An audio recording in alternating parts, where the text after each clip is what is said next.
Good afternoon from Belgrade to all other studios. Now we will present the RYDE sub-granting programs and the results that were made during these program.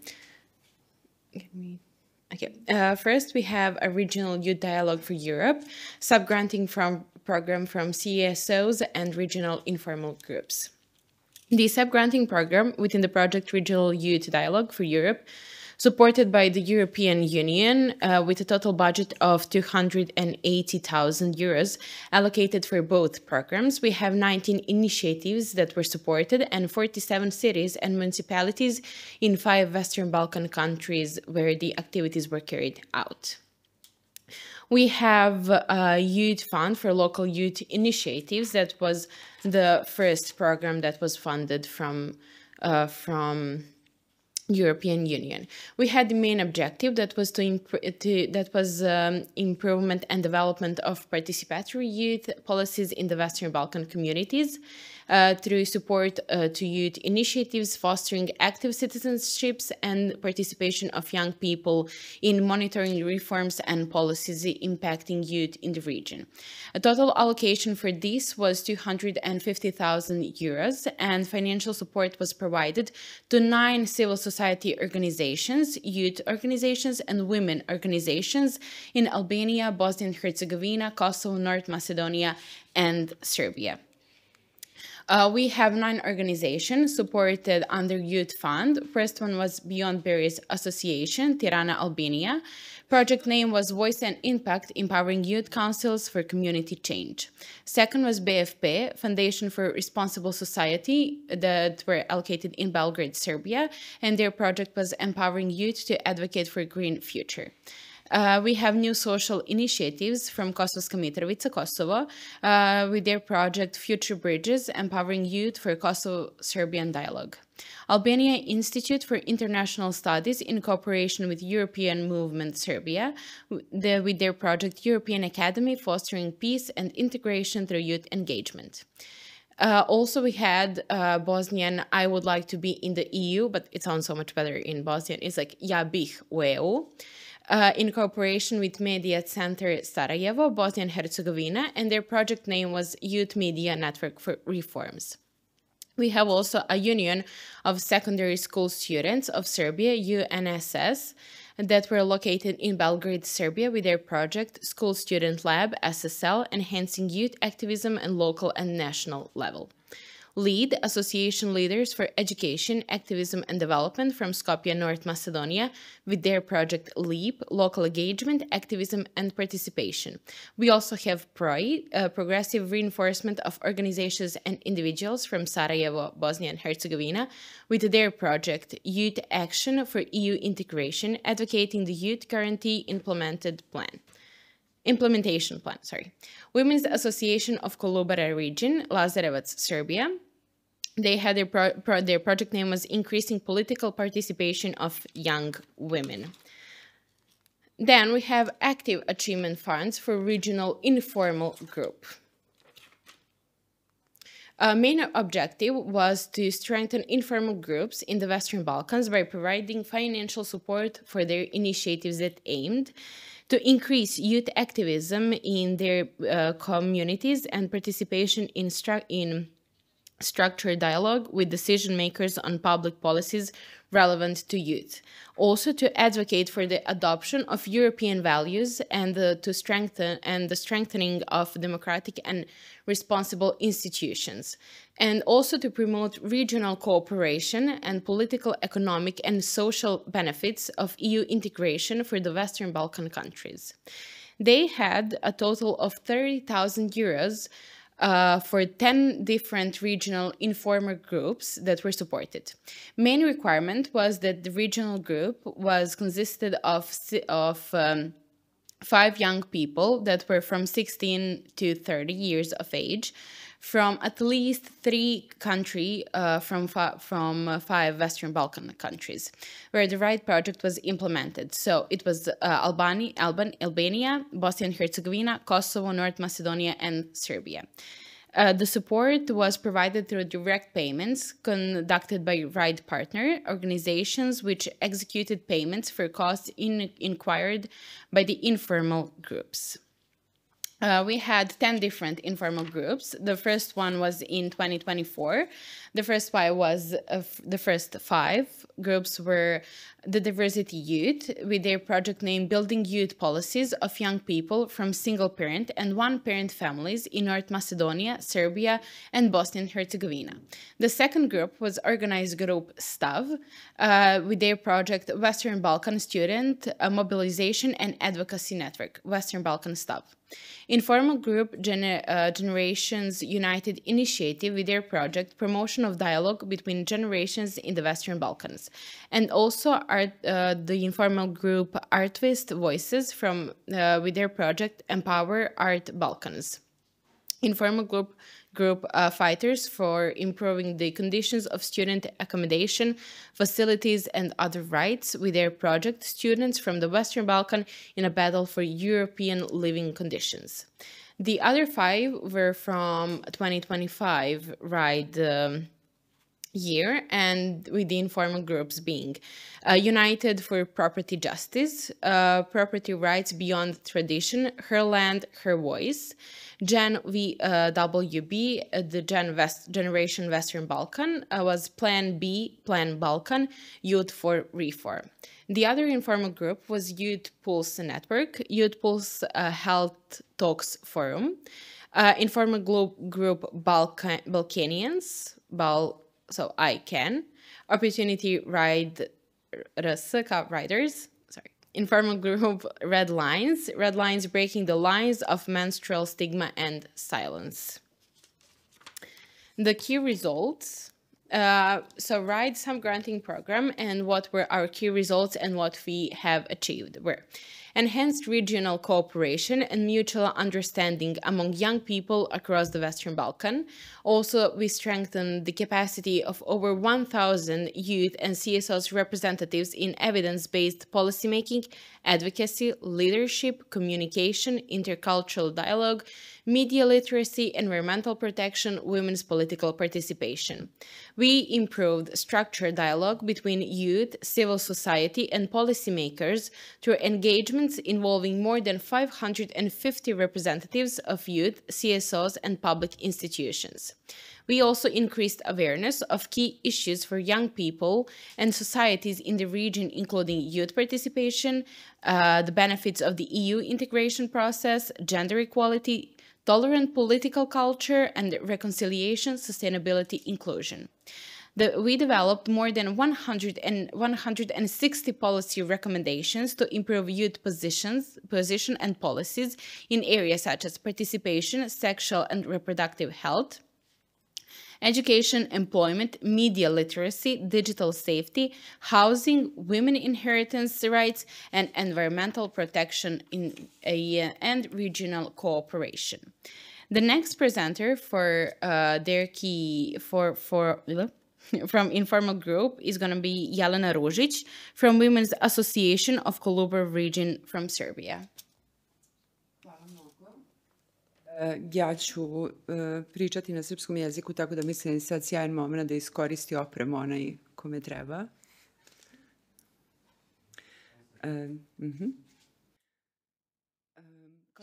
So, as it was actually already announced, my name is Jelena. I'm from the Women's Association of Women from the Kolubara district. So, we're from a very small town near Lazarevac, and our project was political empowerment of young women. Our Women's Association has been in place for 13 years now. We act in local communities through education, public campaigns, public policy analysis, and development of initiatives that empower women.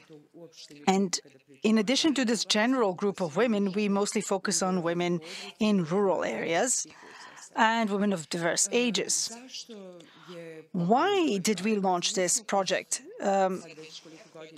For the many years that we've been operating, we have set some objectives. So we're not an organization that will be adapting our work to the donor calls, but we will actually be implementing our strategic plans, looking into what is important for us and what we want to work in. So political participation of women, especially young women, was something we identified as a major issue. And I think this is not really visible when it comes to Serbia.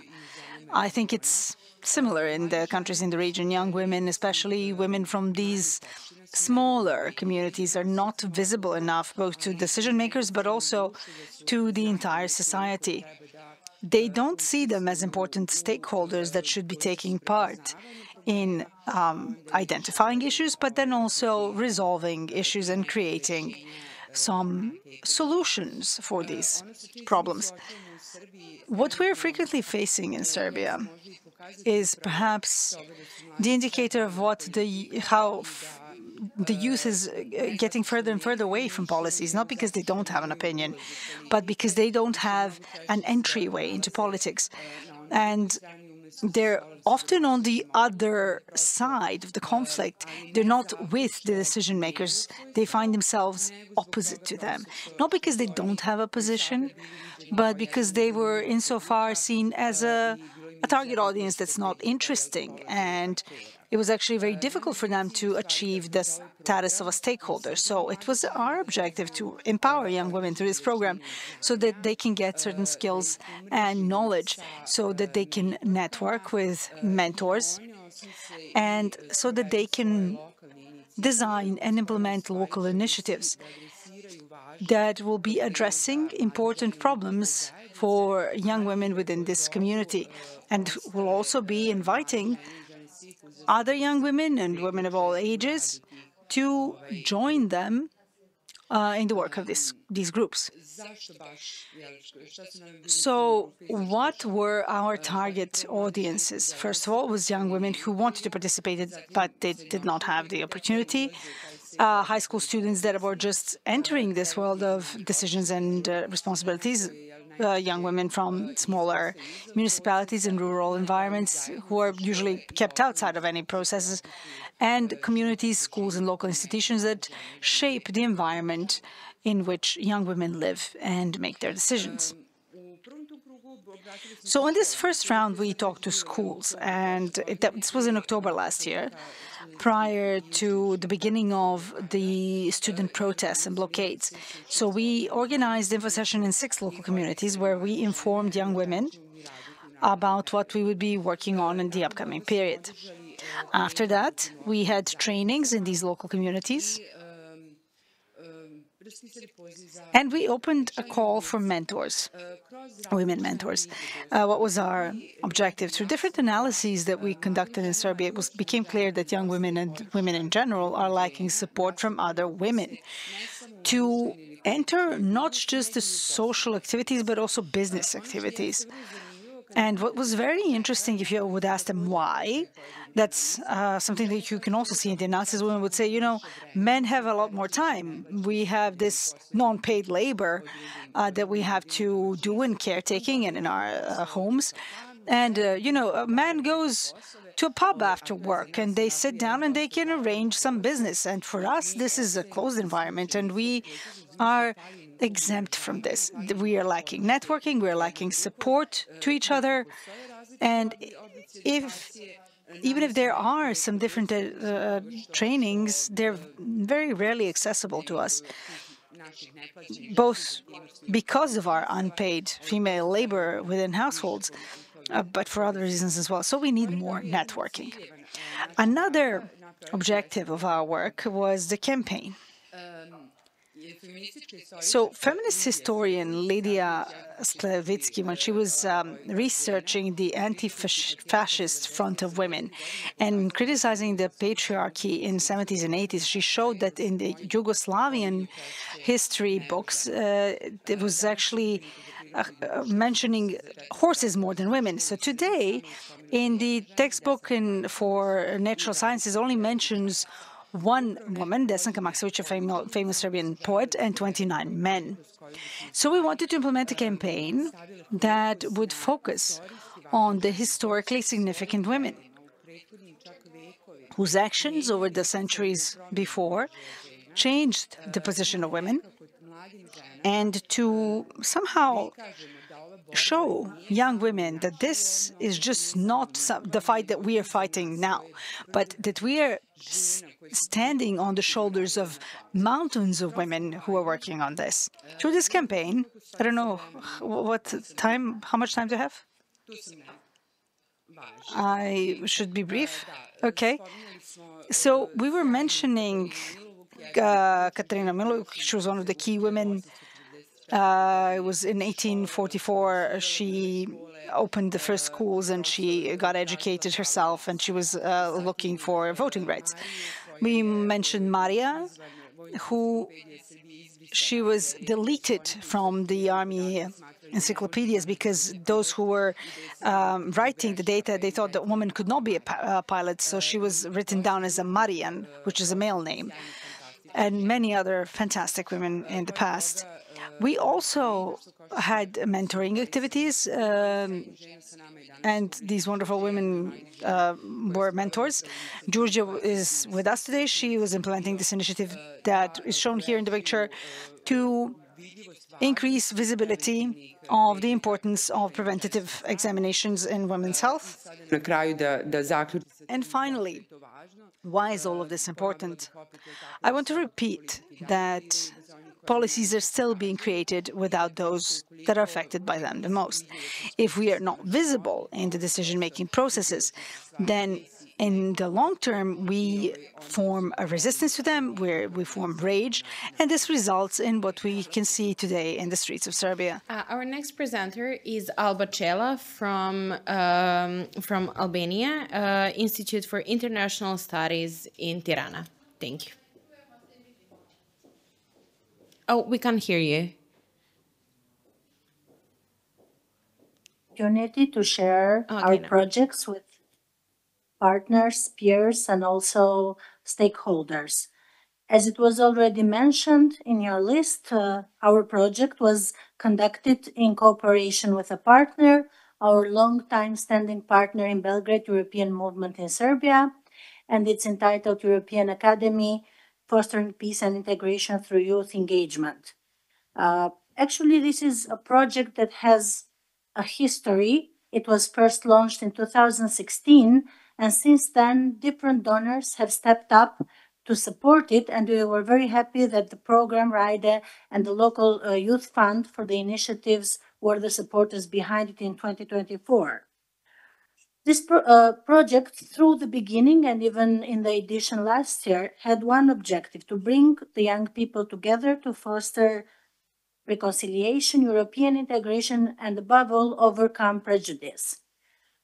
It was aiming to facilitate mostly first-time contacts through first-time visits. For example, because the academy this last year, happened in Tirana, we were trying to select young people from Serbia that had never been to Albania before, be that participant or lecturers, so that we could give them some long-lasting impressions of not just knowing a new country and knowing new people, but working with them together, reaching common outputs, doing activities, not just lectures together, but also site visits and more fun activities in order to create budding relationships and partnerships to be sustainable in the future.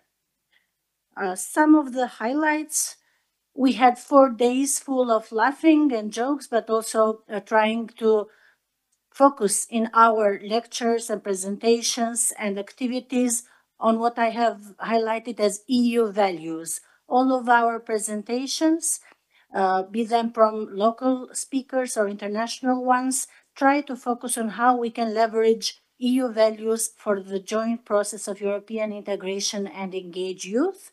We had more than 20 participants from Albania and Serbia, 8 lecturers, and our topics were very varied between regional cooperation, EU integration, green agenda, common market. But this year we also found some time to talk about our common past, the communist legacies of the past, and we supplemented this also with a site visit in some of the museums that exist in Tirana, which address the topic of the communist legacy and the past. Our sustainable output was the joint drafting of a youth peace declaration. In the workshops following the presentations, young people worked with some experienced facilitators and moderators to draft together a declaration in which they present their principles and their demands, and then many following engagements between themselves, but also between the two organizations.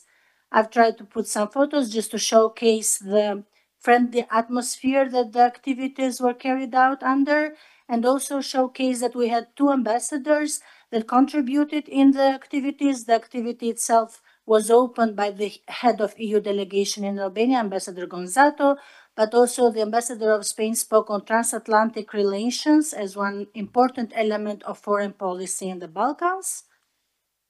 The joint declaration, as I mentioned, was the final output in which the young people presented their principles and their demands.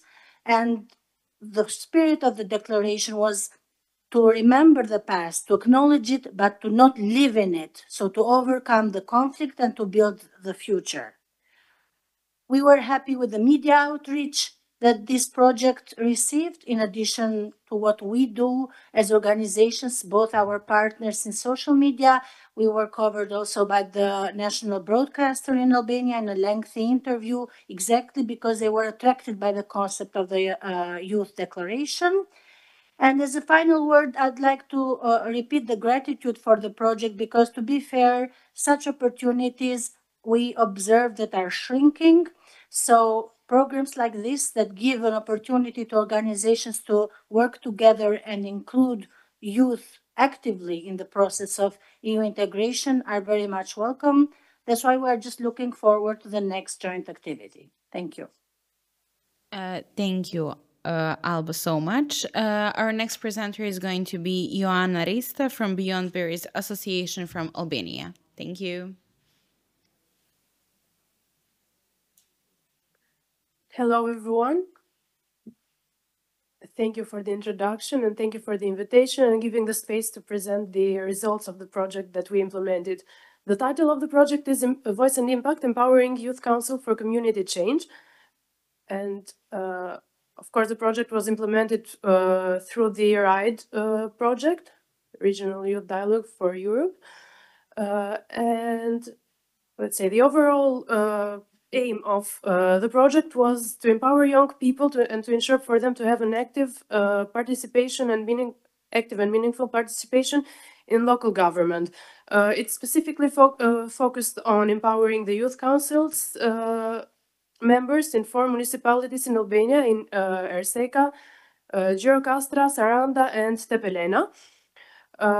These are the 3 main objectives. So empowering youth councils, you cannot see there, developing 4 local youth action plans that were later on designed to be integrated in the general strategies for 2026 in each of the municipalities, and strengthening participation in local governance of young people. The duration of the project was 1 year, starting from September in 2024 until August of 2025, so it ended a few months ago. And these are all the phases that of the project, with the first phase, which is also one of the most important ones, the preparatory phase.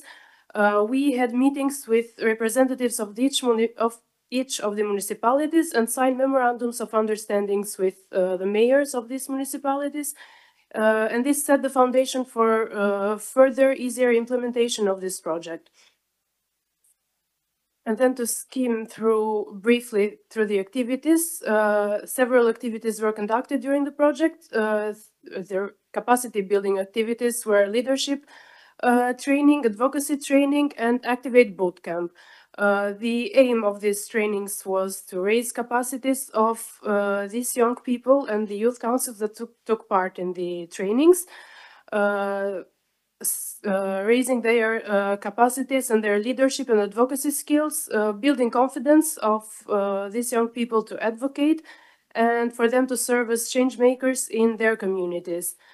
Another phase of the project was the development of the local youth action plans. How this was done, we implemented consultation workshops in each of the municipalities where young people gathered and worked together by identifying the needs that they are facing in their communities and coming up with recommendations and with some suggested solutions coming from them to tackle these challenges that they are facing. And then in the phase of the development of the action plans, together with an expert, these young people, 10 young people in total from the Youth Council, took this the ideas and the needs identified during the consultation workshops and created four youth action plans that were later presented to the municipalities through public forums and through meetings with representatives. To stop a little bit more on the contents of the action plans, here they were specific, so each one of them were unique and tailored specifically to the needs for each municipality, but these are some of the common challenges that they shared, and some of them are unemployment is one of the most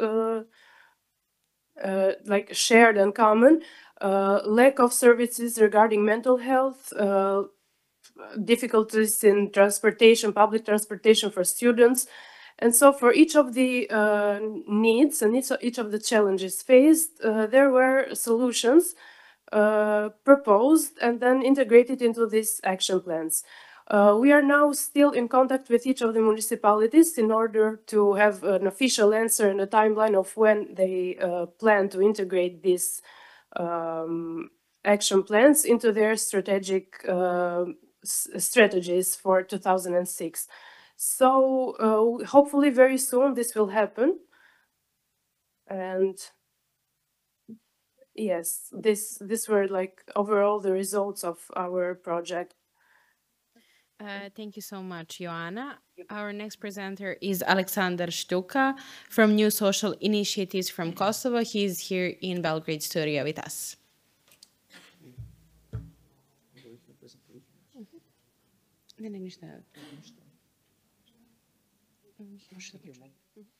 Okay, so first of all, I'm glad to be here and to have the opportunity to present you our project named Future Bridges, Empowering Youth for Kosovo-Serbia Dialogue.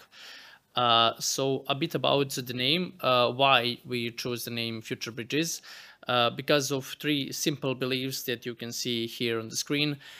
Because young people deserve a seat at the table in shaping peace and dialogue. And by that, we don't mean just in terms of ongoing Kosovo-Serbia dialogue, but dialogue in a broader sense of that term, of that word.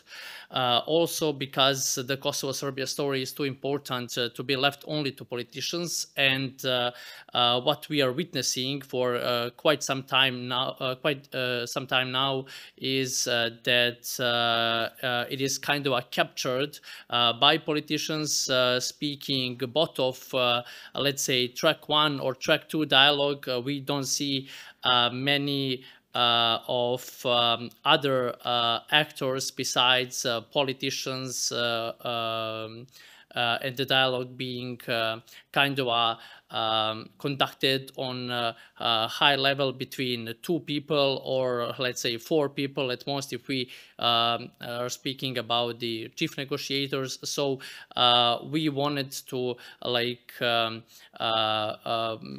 take the dialogue from the high political level to the level of young people, ordinary people, for them to speak about the problems, and also because dialogue means dignity, trust, and new opportunities for the next generation.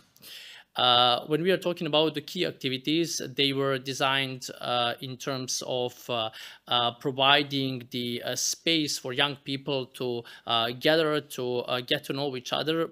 We thought of that as a very important thing, especially nowadays when we have such a polarized, not just the region, but the world globally. Also in terms of Kosovo, that's the kind of a ever-present problem. I would say that polarization, that antagonization, and we wanted to provide them the space to meet and to understand each other. So we had the three main activities. First one was mock negotiations workshop, where youth stepped into the shoes of decision makers. That's basically the simulation of the ongoing dialogue between Belgrade and Pristina, EU facilitated one, and we wanted them to understand the dialogue itself, to learn about it, how it's functioning, but also to understand the position of one another, because we also mixed the teams. There were Serbs in the Kosovo teams and Albanians in Serbia team. So we wanted them just to not just to step into the shoes of decision makers, but to step into the shoes of one another, to better understand the position of other participants. And they, through that activity, practiced negotiation, critical thinking, and teamwork.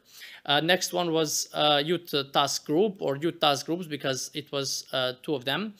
During the first one, participants, young people, explored youth participation and trust building in a way how they can translate that into the concrete proposals or ideas that will help their communities. And they did that into the second youth task group. They developed local youth-led initiatives that eventually will become like real things in terms of projects that can really help their community. And we also had a podcast series, 6 of them, hosting prominent young voices, both from Kosovo and Serbia, that shared stories on identity, dialogue, and the experience of growing up in divided societies, their perception on normalization, on all other polarizing things, promoting positive narratives, and also challenging stereotypes, inviting some kind of empathy to listeners and the audience. When it comes to achievements, there are several of them, of course. First of all, we gathered, or we engaged more than 60 plus young people through project activities. What I would mention as the key achievement and key impact of all these activities is new friendships and collaborations that are formed across community lines, because I think that's again, I'm coming back to what I've said at the beginning about the polarization, about the tense times, especially in the last few years in Kosovo, providing safe spaces, providing spaces where people can meet each other, when they can form some kind of friendships, long-lasting or not, but I'm sure that some of them are going to be like that, is for me key achievements and most important part. But also they develop practical skills, developed in negotiation, leadership, and teamwork, as I mentioned during the mock negotiations. Also, we had expert reflections that turned lessons learned during those activities into concrete policy recommendations. We also promoted during our podcast series positive narratives of coexistence through youth storytelling, and strengthened networks among young leaders and civil society activists across Kosovo and Serbia, which is a never-ending story. And I think the one of the most important things too that we need in general. We had that kind of old generation that first established contact between Kosovo and Serbia, and two societies, and Serbs and Albanians in a broader sense of that connection, but we constantly need more and more voices that will ensure that those bridges are still firm, let's say, because especially in the times that are coming, we would need more and more of that. And lastly, the impact: increased youth engagement in peace and dialogue processes, improved inter-community relations and cooperation, again, strengthen democratic values and seek participation, especially during the youth task groups, because the young people really learned how they can influence certain things on local level in their own communities because they were not aware of certain mechanisms that they learned in terms of institutional mechanism that they can use in advocating their rights, in promoting their perceptions and concrete proposals. Also inspired a new generation of peace builders ready to shape inclusive regional futures, which I talked about already. And at the end, I would say, just as the last thing, what we all learned through these project activities and through this project in general is that youth are not the future of dialogue, they are its present. And it really is like that. It's, I mean, it sounds maybe sometimes as an empty phrase, but we're always have that perception of young people as some kind of future, but they are present and we need to work with them right now so that we can have some hope of bright future. So that's it. Thank you. Thank you so much, Aleksandar. Our next presenter is Ivan Jovanov from Association Leaders for Education, Activism and Development from North Macedonia.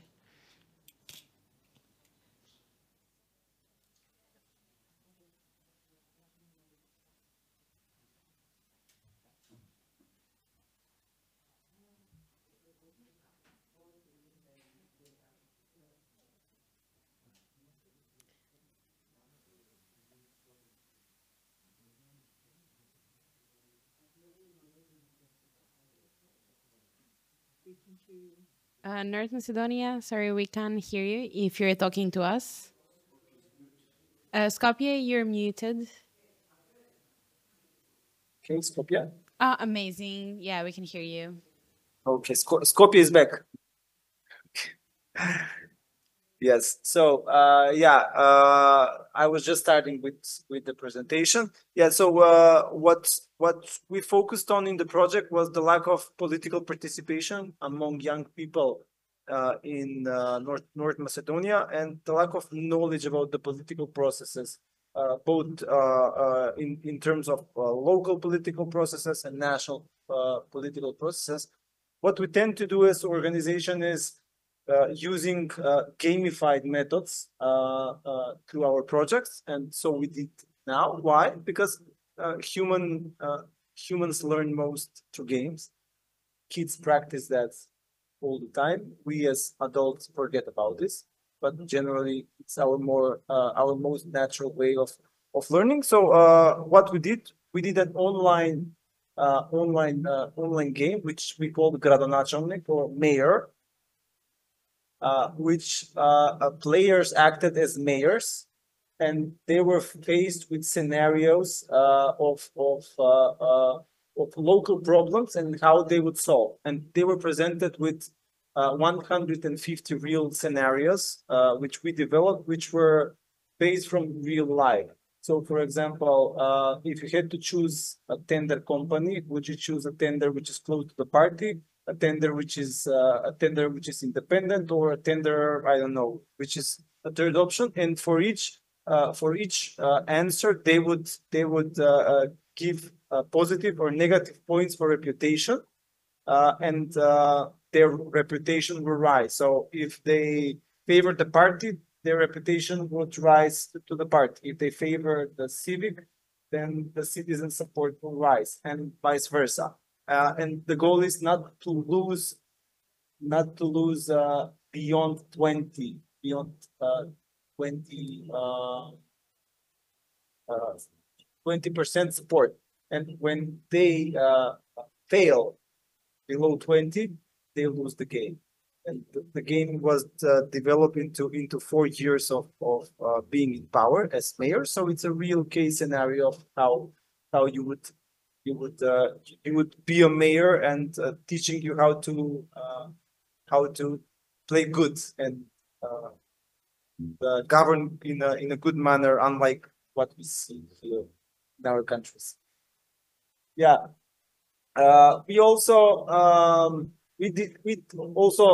developed a simulation game which we called it Localize Yourself, which is basically a game where you play the local council in your municipality. You're a councillor, you have an issue to solve and you try to negotiate. You are a member of a party. And through that game, they learned the system on their local level, and 90% of the participants reported that they had a better understanding. 170 people engaged, eight municipalities. We trained youth workers in the youth centers to implement the game, so they could use the game after the project ends. So the game is there. So they are now using it with other participants in their centers. Yes, and we also develop partnership with the youth centers. We also did another innovative thing for the first time in Macedonia. It's the concept of civic assembly, where you randomly choose participants from all over the country, and they deliberate on some important issue. Our deliberation was to give recommendations for the political party programs for the local elections. So we gather 50 participants on national level randomly, most random, okay? And they develop 49 youth policy recommendations plus a structured process in 4 days, which was also fun for them. You know, they come like, okay, we are not really into politics, but when they enter and when you show them why it's important and the process itself, they're very eager to participate. So it's not that young people are always apathical. You give them a chance, then, and the real conditions for participation, they will do it. Around 70% of the recommendations were integrated in the major political party program, because not all candidates had programs, or they had brief programs. Yes, we did also some awareness and outreach. We did a podcast, series of 4 podcasts for political education on key topics. We developed, we call it pocket manual for young people on how to vote and what to follow when they vote, because generally young people, according to our experience, they go to vote, but when we ask them, okay, but how do you vote? Well, I just watch television and when I talk with my peers. But do you read the program? Do you see what's inside? Do you know the system? Do you know if you vote, where your vote goes? That your vote brings money to the political actors? So they don't know this information. It's important for them to make what we call informed choice. So we did a great digital outreach with 87,000 interactions, 30 media and social media passed our news for with activism, and we had 4 thematic podcasts. Yeah, and finally, key information: 220 people involved through our educational activities, 8 new partnerships with youth centers, municipalities, and national organizations. Formal cooperation with 8 centers. So thank you very much. Thank you so much, Ivan. Our next presenter is Angela Omeri from Informal Group Empower Art Balkan from Tirana, Albania. Oh, Tirana, you're muted. Great, thank you. Okay. Do Yeah, you we hear can me hear now? you now. Sorry. Yeah. Okay. Hi, everyone. I'm Angela. I'm representing Empower Art Balkans, which is an initiative created by Artist Voices. The team was made from 3 Albanian girls from Albania, 1 from Kosovo, and 1 from North Macedonia: Tiziana Loggia, Elita Shala, Sara Troka, and Ivana Janovic. The main objective of our project was founded on the base of European values and strengthening democracy. So when we first thought about it, we thought about what are the 4 things that are indicating in our life as a youth, and we go to the main points as youth unemployment, labor mismatches, brain drain, migration, and the choices that we do make based on university education and vocabulary training. These themes guide our artworks and also the discussion through the project. When we first took the project team line, the first month was a future unwritten when we first opened the call, and it was initiated a lot of youth engaging with it. It was followed with a coffee talk connecting with the Western Balkan youth. It was actually shared in our partners and also in 3 countries that we are participated from, and it was held in 3 months of the project. Through the time, we also conducted a social media campaign to promote visibility. And finally, we conducted into Empower Art podcast series. In the first call, we had 12 applicants received from 4 Western Balkans countries, and 5 artworks were selected as the winners. And through the coffee talk connected with the Western Balkans youth, we had 13 applicants from all the Western Balkan countries, but unfortunately it was confined only to the 15 participants, and it was held on 17 January to European House. We also did 3 podcasts with the Empower Art. It was actually shared in YouTube when we had a large audience of it. We talked about the main themes that we had through the objectives, and such as youth unemployment, what was draining in our life, how could we impact or change our series actually empowered very young voices, and it sparked a wilder conversation to the creating more supportive and including environment for the youth.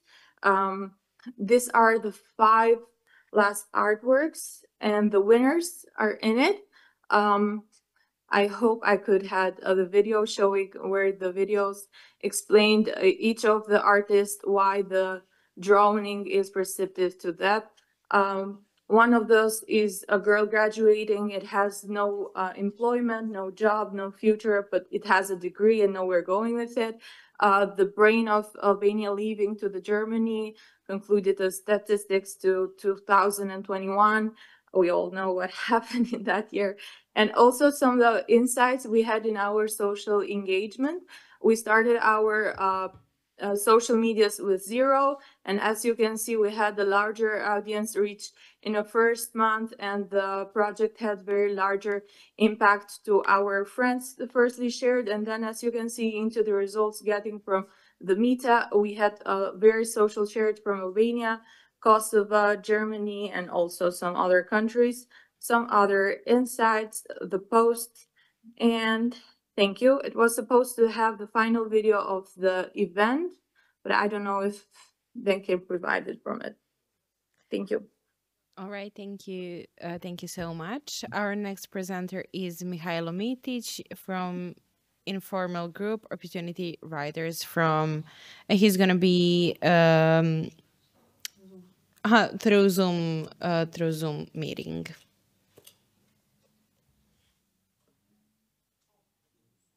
Hello, everyone. I hope you can hear and see me.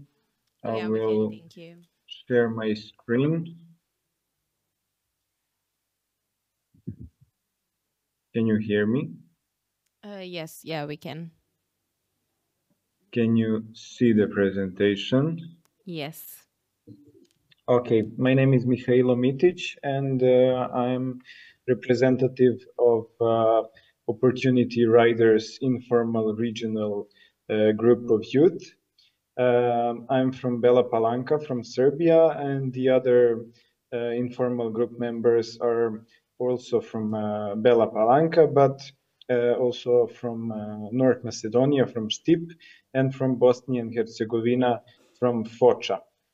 So we've known each other from a long time ago, and we, of course, met in these youth opportunities in the region in last, let's say, 5 years. And then after we saw this call for regional informal groups that is not very common and usual, we said, let's see what we can do together, and let's make something useful for the youth from our communities. Our main idea was to provide place and time for youth from Bela Palanka, Foča, and Štip to learn about all the opportunities that they can access on the regional level, but also on the level of Europe. We are still not in European Union, but we can access those opportunities. The big problem in our small communities is that youth is going to bigger cities, and that the number of inhabitants is decreasing, but the most important, there are less and less young people in these communities. The salaries in these small communities are by the rule smaller than in the bigger communities, and young people seek for more. They seek for bigger places and places that can offer these or other opportunities. Our idea was to show them then that even though they live in smaller communities, they can access a lot of different opportunities that are even looking for people from smaller communities. So we made this project. We made small 2-3 days riders lab training, where we went through the EU programs, regional programs, soft skills, activism, advocacy, everything that we could cover, with 18 participants from these 3 small towns. And we had a really great time where we covered a lot of topics. It was very useful for all these young people. And here you can see part of the atmosphere where we were discussing about our experiences, about how we can improve the local communities, and what are the future possibilities for us as youth to continue the collaboration. We were agreeing to disagree. We were involved in non-formal education activities led by a skilled trainer from Serbia, Marko Nedeljković. And this is more or less it. It's a small project, but it was a really cute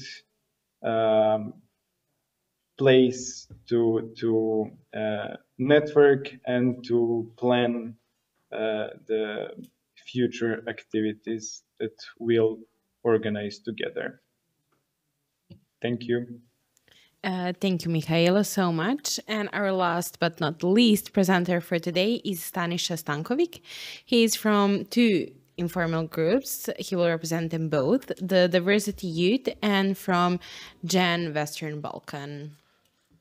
Hello everyone, my name is Staniša Stankovik. I come from North Macedonia, but I study here at the Faculty of Political Science, University of Belgrade. I'm active with young people from single-parent and one-parent families. In this opportunity, I have to say a big thanks to my team, Jelena, Mladen, Ana, Ibrahim, Stefan, Beyond, Lily, and Clementina, for their efforts to these ideas become realized. Dobar dan svima.